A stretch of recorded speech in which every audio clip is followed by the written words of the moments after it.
Welcome back to the channel, guys, and on this episode we've got ourselves a new bike for the channel. This is a Yamaha FZ6 or a FZ600, and this thing is a lot worse than I first thought. So what I'm going to do is grab the camera, show you around the bike, and we're going to have lots and lots of work ahead of us in order to get this thing back on the road.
So this piece is missing where the bike fell over.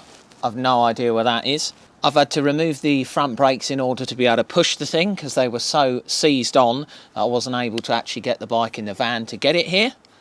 The fork seals are absolutely soaking on both sides, and the front fork stanchions are quite badly pitted. The battery's flat and I don't know if the engine runs. It's covered in cobwebs and dirt. The subframe's pretty rusty. The rear disc isn't looking much better either. The rear tyre is completely flat. I've got no number plate. I do live really close to the coast, but I think the chain has actually been in the sea. The rear shock, the spring on that, that's looking just as bad as the chain. This plastic up here is also broken, and we have got plenty of corrosion on the exhaust and all round the bike itself. The front wheel, that's pretty corroded as well, and the discs aren't looking fantastic. It's not all bad though. It's got heated grips, and I've never had heated grips. The tank is looking lovely. Plenty of rust on that. The seat has already been popped. I have got the keys for the bike. I've also got the V5 as well. But I did have the seat off when I transported the bike, and I did notice something in here. So under the seat, we have what looks like a disconnected alarm system. So whether that doesn't work anymore or whether that's just been disconnected, I don't know. We're going to have to figure that out as part of trying to get this thing to start. Now that you've seen what a gem we've got on our hands, I'm going to get this thing in the garage, and the first thing I'm going to work on is trying to see if I can get the ignition on and see if we can get this thing to start, because there's no point in me going any further if this thing doesn't run.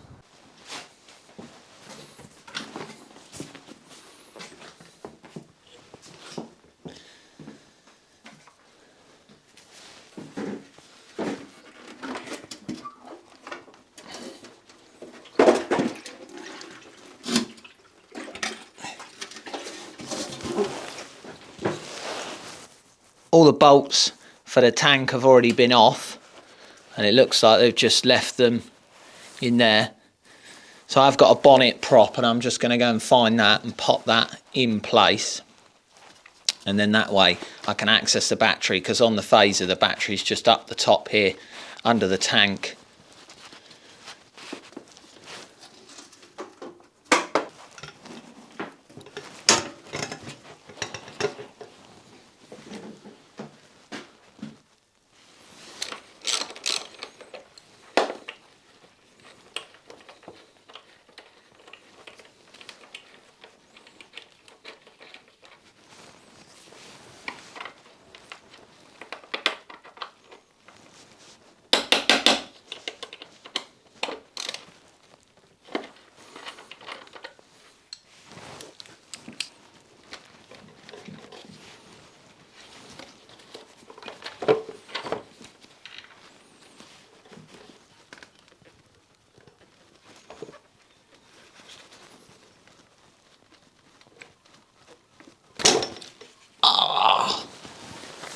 Fantastic.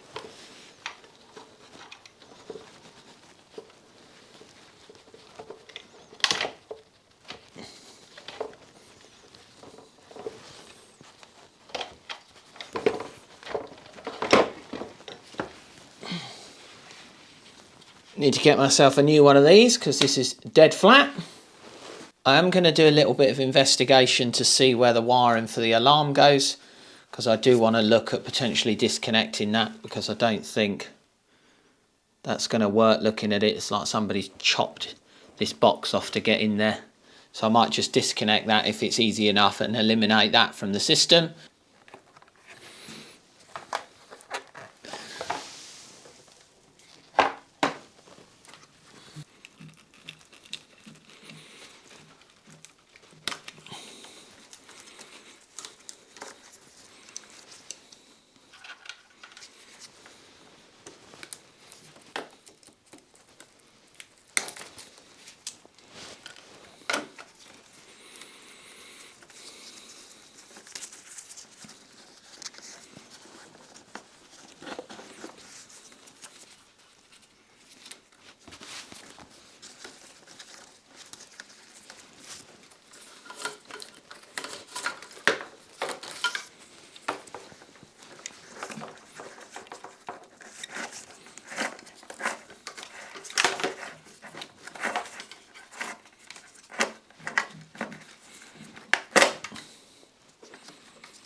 That's obviously something to do with the alarm at some point.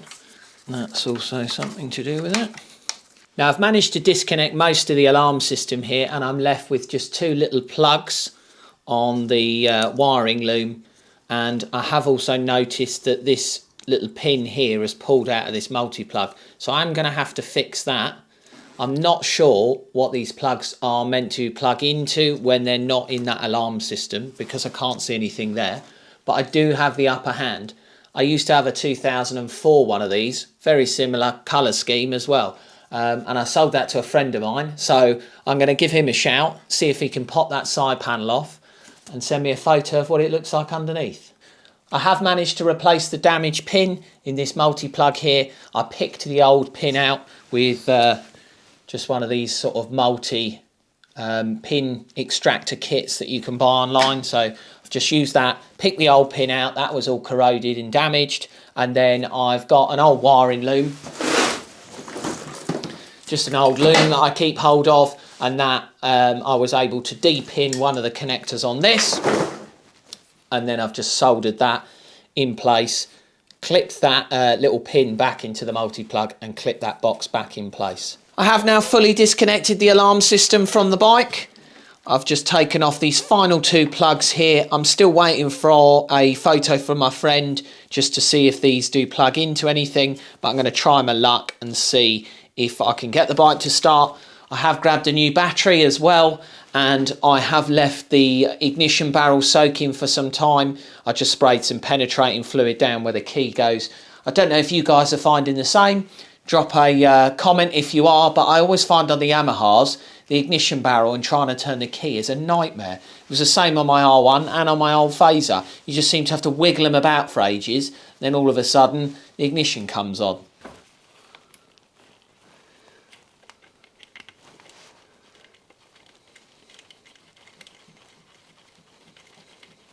Not sure if you can quite make that out there, but we have now got a clock. And as you can see, I'm having to hold the ignition over because I can't seem to get it to, for some reason I can't get, as soon as I let go, oh, he says that. It just doesn't have a pronounced click. And earlier I was getting a flashing light here for the immobiliser, but I think that's just where I had a really pants battery as a spare that I was trying to use. So I'm going to pop the tank back down now, and we're going to see if it starts. Fingers crossed, we'll see what happens. Oh! Ah! There you go. Ooh. Starting to rev up a bit there. God, that was easy.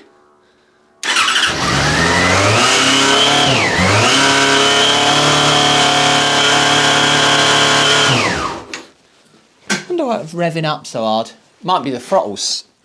Ah, yes. Feels like the throttle's seized. Is it seized or? Yes. Right, let's see if I can just right, so I'm just levering the throttle over. It's pretty seized. That's a bit better. It runs nice.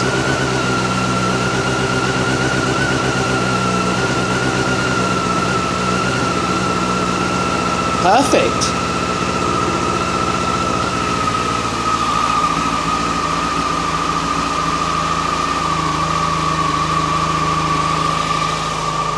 That's running really, really well. Oh, that's brilliant. At least we now know that the bike runs. So I guess we can have a bit more of a look over the rest of the bits and pieces on it and see what we're going to need to do next in order to get this thing back road ready. Now that we've managed to confirm that the bike starts and runs, what I want to do next is start stripping the bike down, getting myself a bit of a list of some of the parts that I'm going to need to either clean and paint, look at replacing. I will look at new options, look at second-hand options, and just get myself a real good idea of what we're going to need to do to get this thing back to a reasonable standard. We're not going to go too mad because, you know, the bike's not worth a great deal, but it would be quite nice to get it back to a really sort of reasonable quality and overall, you know, reliable bike. So as I mentioned a couple of times on the channel, I did want to get myself a new toy. So before I do start this, I'm just going to show you that, and then we'll get cracking with dismantling the bike. For this particular bike, I did think it would be a good idea to get myself one of these ultrasonic parts cleaners because there's lots of rusty, dirty bits on this bike, and I thought this would be a real good opportunity to test one of these. I have been recommended one of these before, and I was really looking forward to getting one.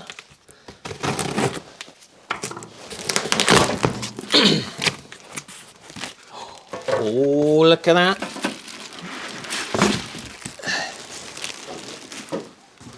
Get this box out the way. So we got the basket and those bits. This one that I've gone for is a 10-litre cleaner.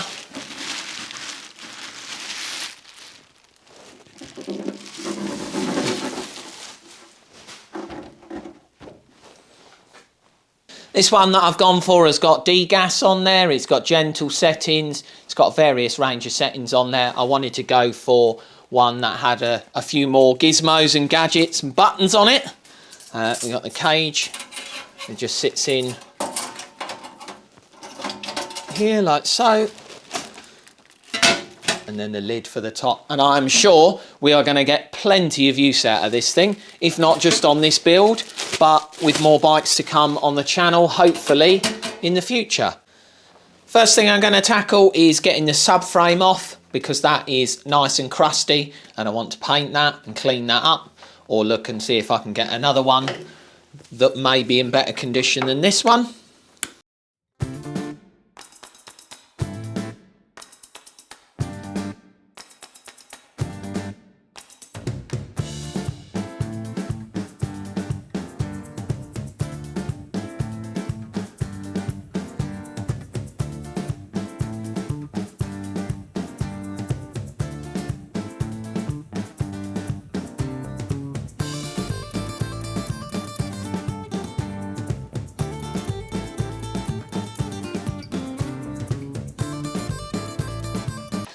So there's a couple of bolts that hold the license plate holder and the indicators.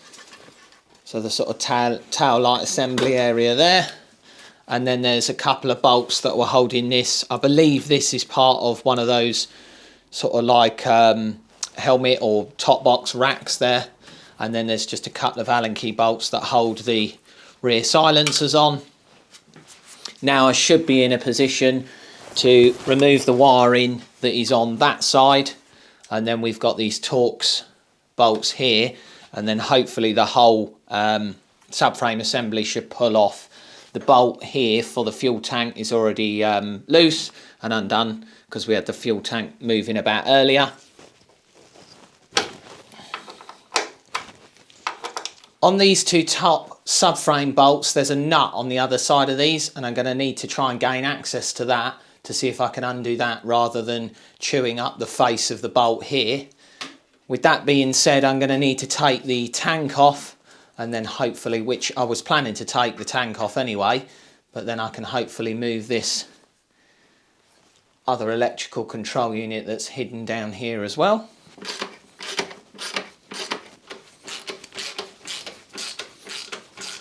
I've got this last bolt just holding this assembly all in. I've still got the top shock bolt to undo, which I need to do in a moment, but I have put the bike back on the centre stand now, and that's going to hold it all, because if I leave it on the paddock stand here, when I take this lot out, it's going to basically compress all of this lot together.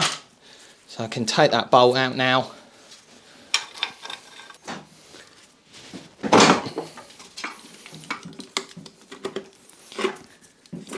I should be able to undo this plastic section now. Pop that into there.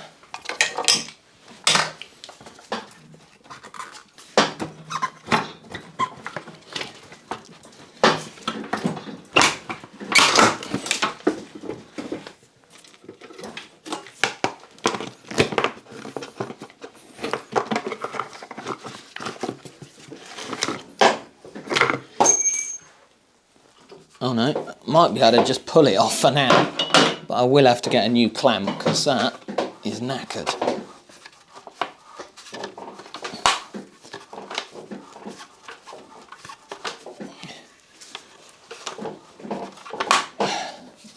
While I'm here, I will take the mud guard off, give that a clean.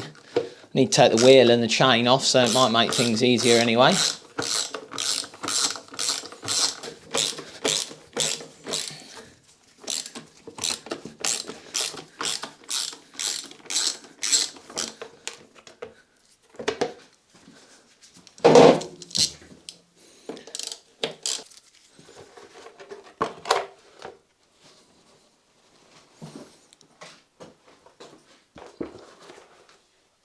Oh, would you just look at that? Lovely.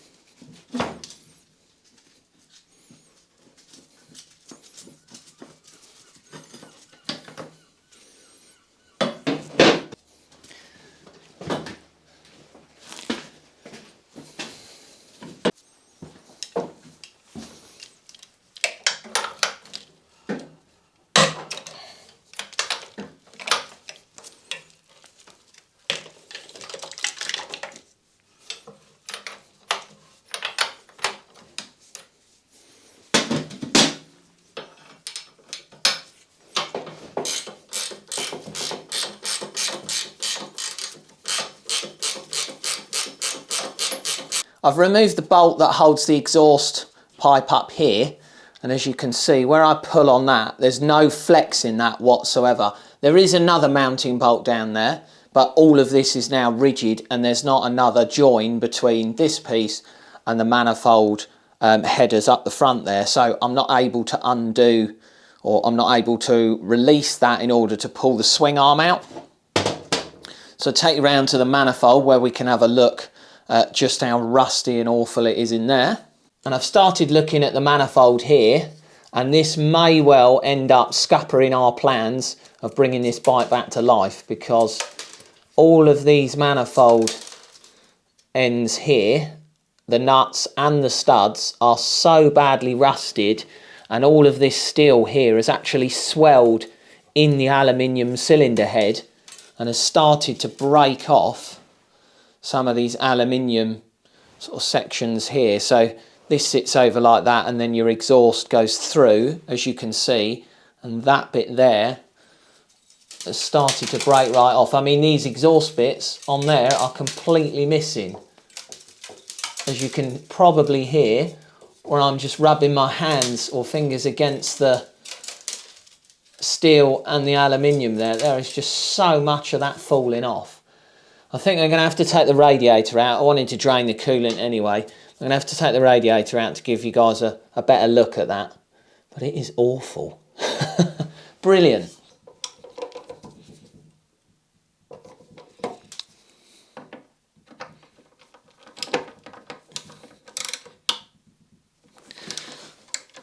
Oh, fantastic.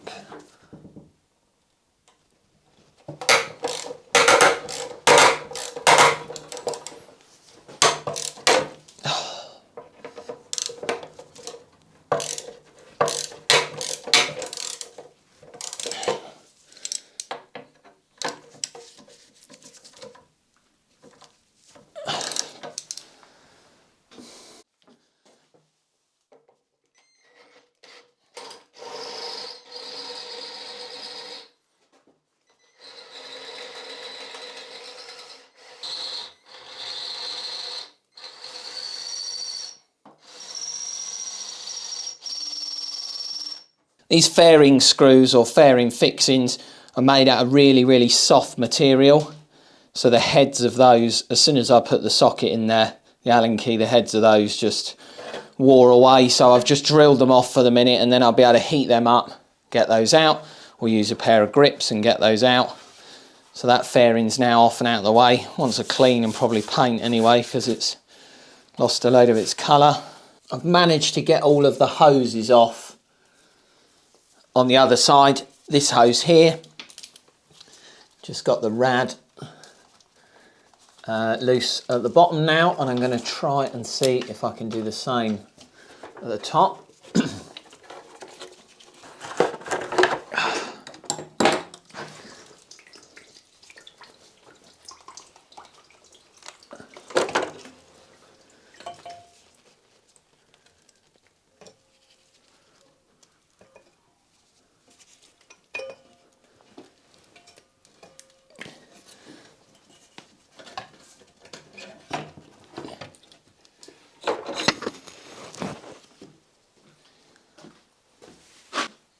Oh my God. This is bad. Really bad. Oh. You just pick bits of the cylinder head off. Right, let me grab a torch, bring you all in a little bit closer so you can have a look. Look at that. So just to give you an idea, I can see the exhaust gaskets.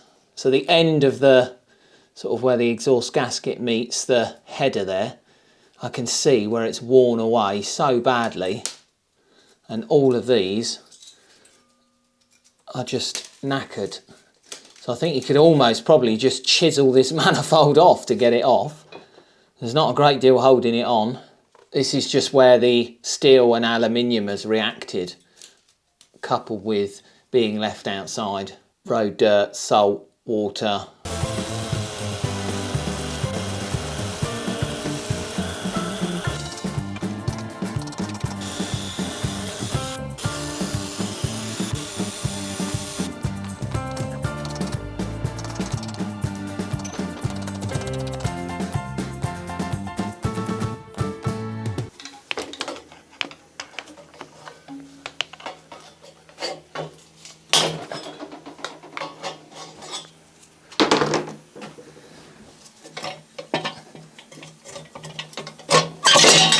Yay!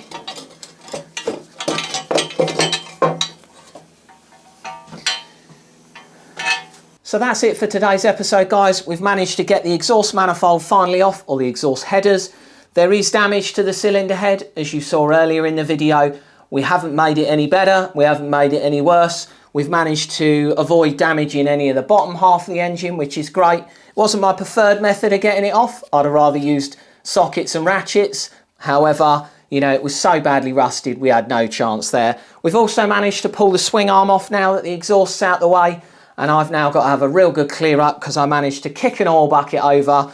I've covered the floor in oil, I've covered myself in oil, so I need to get that sorted. So thank you so much for watching, and we'll see you on the next one.